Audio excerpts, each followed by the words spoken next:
Hi guys, it's Misty from the Book Rat, and today I'm going to be doing the reader tag. This is a tag that is sponsored by Penguin Teen.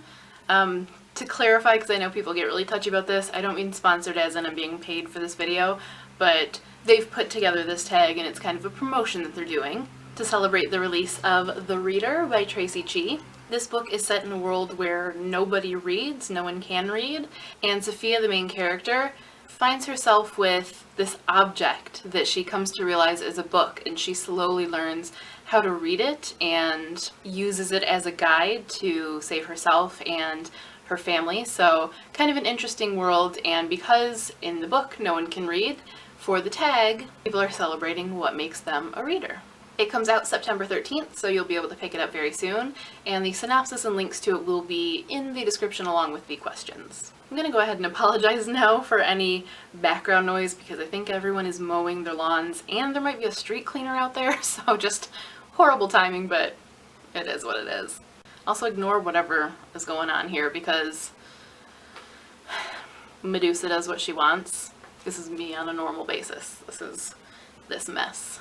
But I'm gonna hop right into it with the first question, which is choose one word that describes being a reader.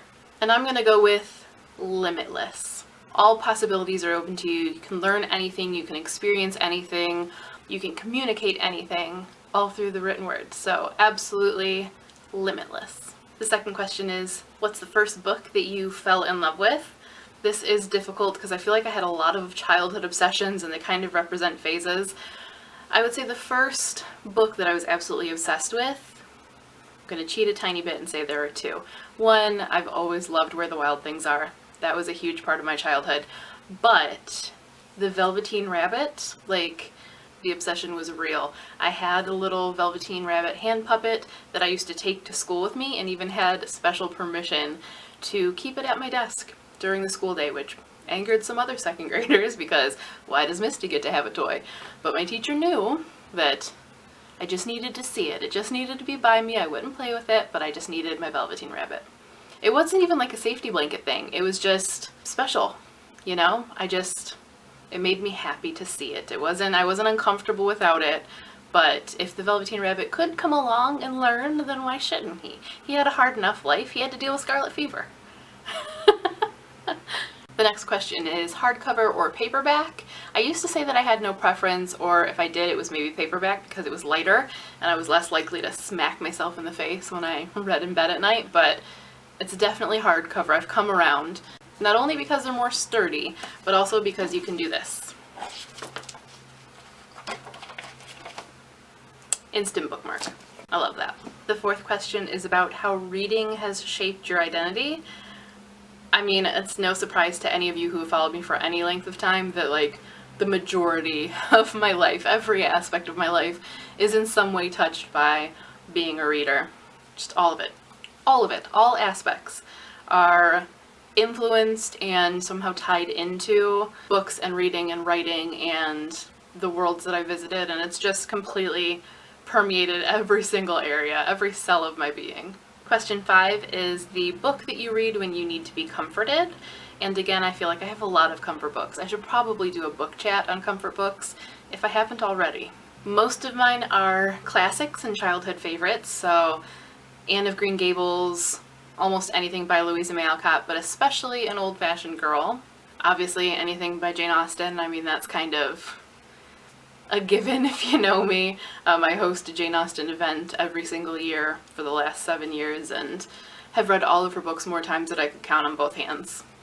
Seriously. When I was a kid, it was Oliver Twist. I used to read that on almost a monthly basis. No joke. And kind of a recent favorite that wasn't something I read as a kid, but that has become a comfort book that I seem to reread pretty regularly would be Daughter of the Forest by Juliette Marillier. Or Marillier, I'm not sure how you say her name. I really need to find that out because I talk about this book a lot for years now, and I pretty much read it once a year, and it's just instant, just soothing, and I love it. Even though it can be a kind of stressful book, it's like coming home. Number 6 is who taught you to be a reader, or did you teach yourself?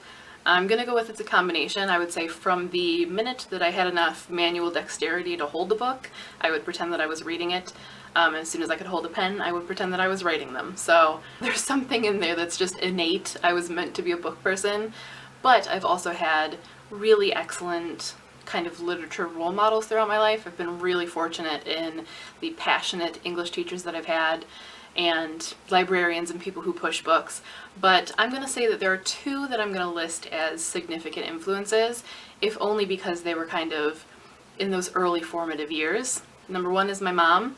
Even though I frustrated her with my love of books as a kid because I begged to go to the library all the time and I checked out way too many books, and she would refuse to buy me books as a kid because I would read them within a couple of hours and then be done, and it was a waste of her money. But that said, she always encouraged the reading. She always read with me. She herself read, so she kind of set that example. And I think it always made her kind of proud and happy that I was a reader, so that was a kind of big influence.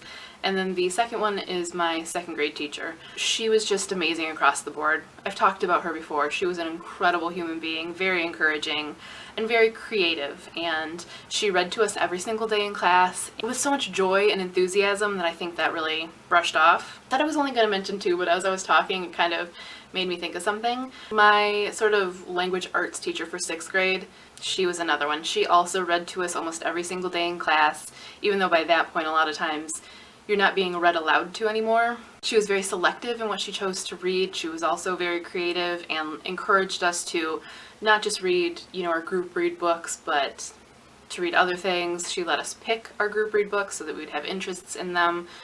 She was another one who was very encouraging and a good role model of a reader. Number 7 is to describe your dream reading lounge. This could make another good book chat. I feel like I could go on about this forever, but there are a few things that it has to have. Number 1, it needs to just be absolutely stuffed full of shelves that are really well designed, like built into the wall and with the right amount of space that a book fits nicely without a huge gap of wasted space. And there needs to just be a lot of them because otherwise I wouldn't be able to fit all of my books. It needs to have a big, cushy reading area of some kind that's comfortable for like a long period of time and that I can kind of contort myself in, because I tend to twist myself every which way when I'm reading, legs in the air, legs hanging off the bed, so I need to be able to be supported in that. 3, it has to have really excellent light and maybe a kettle so that I can make tea or cocoa or just have that kind of coziness satisfied. And lastly, there needs to be like a hidden something. Whether the room itself is hidden or it has an extra bonus hidden room, it needs that like crazy rich person secret room thing going on, because no dream reading lounge would be complete without that. And the last question is, what is a book that has changed the way you act or see the world? I think there have been many. As I said, there are sort of eras in my life when it comes to books and things that were influential. One I'm going to mention, though, is kind of going back to that 2nd grade teacher, and I've talked about this incident before. So as I said, she read to us every day, and she was very interesting in her choices. She read us a book called The Faithful Elephants that was about the bombing of the Tokyo Zoo during World War II, and how they had to put a lot of the animals down. You can't have a tiger escaping and running loose in the middle of Tokyo. But the elephants, they were struggling to put down because their hides are so thick.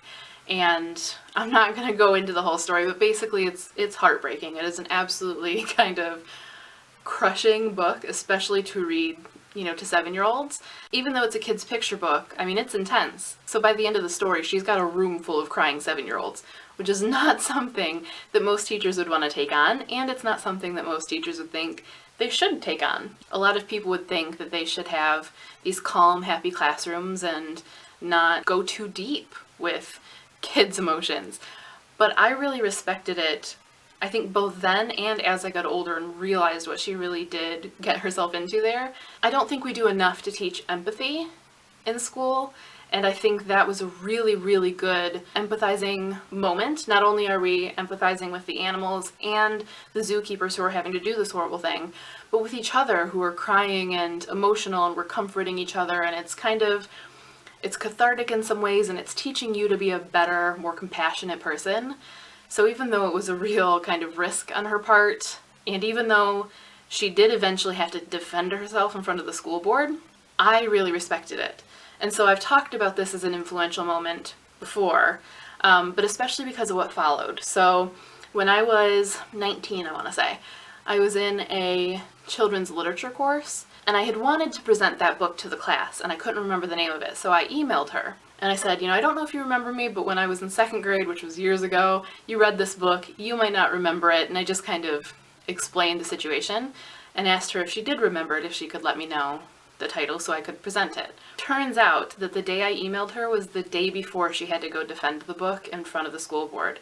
And she took in my email to show them that the influence and the impact that things like that can have, and they allowed her to keep teaching it. So, it was a significant book in many ways, but I think just beyond the text itself, the whole incident surrounding it is part of what really made it such an influential experience, and it kind of showed me at a very early age how powerful books can be and how powerful sharing stories can be. Though there have been many books throughout my life that I think have really opened my eyes to things, or maybe question things or think about things differently, that was kind of the first and the most concrete example of that, and kind of a cherished memory. And I do have a copy of the book now.